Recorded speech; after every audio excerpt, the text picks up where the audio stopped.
नमस्कार, मैं राजेश शर्मा और सेव इंडिया न्यूज़ में आपका स्वागत है। आज सेव इंडिया के मंच पे वरिष्ठ अधिवक्ता अमित दीक्षित जी हैं और चूँकि कुछ विशेष ऐसे मुद्दे हैं जिस पे हम लोग आज उनसे बात करेंगे। आज हम बात करेंगे उत्तर प्रदेश और देश की बात करेंगे। चूँकि प्रधानमंत्री जी उत्तर प्रदेश से सांसद हैं और देश के प्रधानमंत्री हैं। जब हम उत्तर प्रदेश और गुजरात में तुलना करते हैं आर्थिक रूप से कि गुजरात पिछले 10 साल में कितना बढ़ा और उत्तर प्रदेश आर्थिक रूप से कितना बढ़ा, तो इसके बारे में विशेष बातचीत आज वरिष्ठ अधिवक्ता अमित दीक्षित जी से हम लोग करेंगे। अमित जी, आपका स्वागत है। नमस्कार, धन्यवाद राजेश भाई। क्योंकि आप जानकार हैं, आप विश्लेषण करते हैं लगातार जब कोई बड़े मामले देश में होते हैं। आज हम बात करेंगे आर्थिक मामलों में, चूँकि उत्तर प्रदेश में बीजेपी की सरकार है, गुजरात में बीजेपी की सरकार है और देश के प्रधानमंत्री उत्तर प्रदेश के बनारस से 2 बार सांसद भी हैं। तो चूँकि जो बहुत सारे दावे किए गए 10 साल पहले कि उत्तर प्रदेश आर्थिक रूप से और राजनीतिक रूप से इतना पिछड़ा हुआ है, इस पे लगातार प्रधानमंत्री जी बोलते थे जब बनारस में चुनाव लड़ते थे। तो हम आपसे बात करें, चूँकि आपको इतना अध्ययन है, आपके पास ये सब डाटा भी है। जब हम अब 10 साल बाद उत्तर प्रदेश और गुजरात की तुलना करेंगे, हम आपसे जानना चाहिए कि उत्तर प्रदेश की जो कंपनियां थी या जो उत्तर प्रदेश में जितनी भी फर्म थी जो छोटे-बड़े कॉन्ट्रैक्ट काम करती थी, ये पता चला है कि इस समय उत्तर प्रदेश में जैसे ब्रज कॉर्पोरेशन है, अब उसे कॉन्ट्रैक्ट नहीं मिलता, उसकी जगह गुजरात की बहुत सारी कंपनियाँ आ गई हैं। और तो और अब अगर हम मेरठ की बात करें, मेरठ चूँकि पुराना शहर है, यहाँ जो म्युनिसिपैलिटी में बड़े कॉन्ट्रैक्टर हैं, बड़ी कंपनियाँ हैं, यहाँ सब गुजरात की फर्म मैक्सिमम है। जब यहाँ चूँकि पश्चिमी उत्तर प्रदेश का पश्चिमांचल विद्युत वितरण निगम है, जब यहाँ हम पावर कॉर्पोरेशन की बात करें तो पता चलता है कि गुजरात की बड़ी फर्म यहाँ काम कर रही हैं। जी। राजेश भाई, जो आपने मुद्दा उठाया है वो बहुत ही महत्वपूर्ण मुद्दा है। उत्तर प्रदेश में पिछले 10 साल में जितनी भी उत्तर प्रदेश की कंपनियां थी, उत्तर प्रदेश की बैकबोन खेती है जिससे उत्तर प्रदेश सर्वाइव करता है।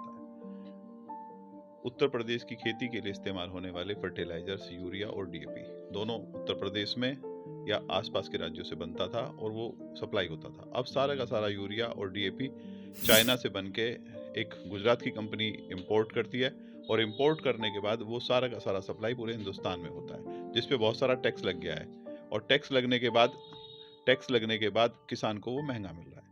जहाँ तक सवाल है रोड कंस्ट्रक्शन कंपनीज का, उत्तर प्रदेश की जो रोड कंस्ट्रक्शन कंपनी थी वो सारी की सारी कंपनियों के टेंडर गुजरात की कंपनियों को दे दिए गए हैं। उत्तर प्रदेश की किसी भी कंपनी को, बड़ी कंपनी को कोई कॉन्ट्रैक्ट नहीं दिया गया। उसके अलावा अगर आप बात करते हैं इलेक्ट्रिक इक्विपमेंट्स की, ट्रांसफार्मर की, पोल्स की, वायर की, केबल्स की, वो सारी सप्लाई उत्तर प्रदेश में गुजरात की कंपनियों के द्वारा की जा रही है। उत्तर प्रदेश में जितनी भी कंपनियां बड़ी बड़ी एमएनसीज काम कर रही हैं, वो रोड कंस्ट्रक्शन का काम हो, ब्रिज का काम हो, रैपिड रेल का काम हो, कहीं सुरंग बनाने का काम हो या कोई फार्मर इक्विपमेंट सप्लाई का काम हो, फार्मर सीड्स का काम हो, उन सबको सप्लाई करने का जो कॉन्ट्रैक्ट है वो मैक्सिमम कॉन्ट्रैक्ट गुजरात की कंपनियों का है। 90% कंपनियां गुजरात की हैं और उन गुजरात की कंपनियों में ही काम चल रहा है। उन्हीं के द्वारा सारा का सारा जो आर्थिक लाभ है वो उसका बेनिफिट सारा गुजरात जा रहा है। उसका कोई लाभ उत्तर प्रदेश की किसी भी कंपनी को नहीं दिया जा रहा है। स्टॉप कर दो जी। तो जो बेनिफिट्स हैं वो सारे गुजरात को जा रहे हैं। माननीय प्रधानमंत्री जी और माननीय मुख्यमंत्री जी की स्थिति शतरंज के उस प्यादे की तरह है, जहां होम मिनिस्टर और प्राइम मिनिस्टर बैठा देते हैं, वो वहीं बैठ जाते हैं। बहुत ज़्यादा बोलने की स्थिति है नहीं। ऊर्जा मंत्री जी हमारे जो उत्तर प्रदेश में हैं वो गुजरात से हैं, जो हमारे मुख्यमंत्री जी हैं वो उत्तराखंड से हैं, और जो होम सेक्रेटरी हैं या बाकी जो उत्तर प्रदेश में मेट्रो सिटीज़ के मुख्य नगर आयुक्त हैं, वो सब गुजरात कैडर से या महाराष्ट्र कैडर से आए हुए हैं। स्पेशल डेपुटेशन पर आए हैं 5-5 साल के लिए, 3-3 साल के लिए। वो अपना जो काम करना है वो करेंगे और वापस चले जाएंगे। लेकिन उसका जो लाभ है उन्नति का, उत्तर प्रदेश 50 साल से हिंदुस्तान की राजनीति पे अपना वर्चस्व बनाए हुए था। प्रधानमंत्री, उत्तर प्रदेश का होम राज्य मंत्री, गृह मंत्री, राष्ट्रपति हमेशा उत्तर प्रदेश या उत्तर भारत से होता था।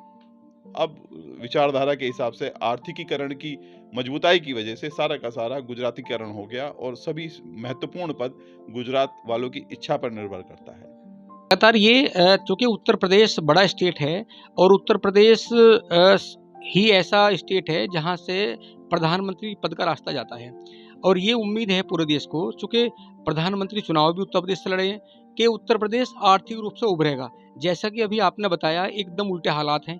जब यहाँ हम एजेंसी की बात करते हैं तो मुझे लगता है कि जैसा आपने बताया ऑन रिकॉर्ड कि उत्तर प्रदेश की जो ऐसी एजेंसी हैं वो तो सब इस समय रसातल में हैं।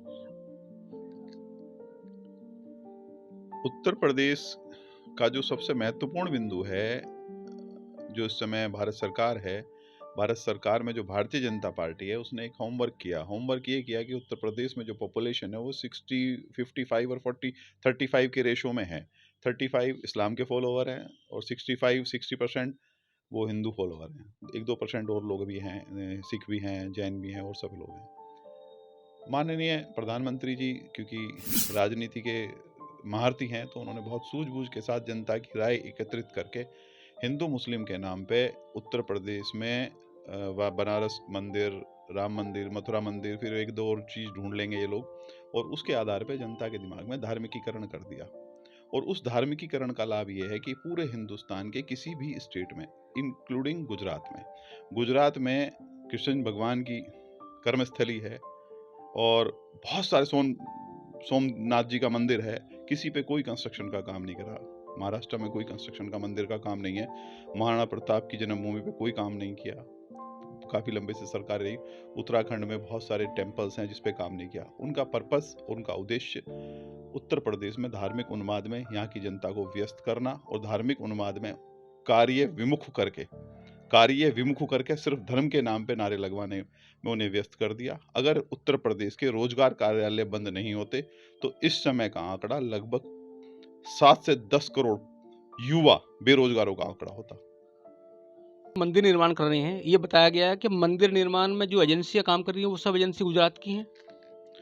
जो बनारस के मंदिर का निर्माण हुआ है और बनारस के मंदिर का जो चंदा आ रहा है, और जो राम मंदिर का निर्माण हुआ है और राम मंदिर के जो चंदा आया है, राम मंदिर में जिन कंस्ट्रक्शन कंपनीज ने काम किया है, जिन लोगों ने उसे डिज़ाइन किया है, वो सब लोग गुजरात से हैं।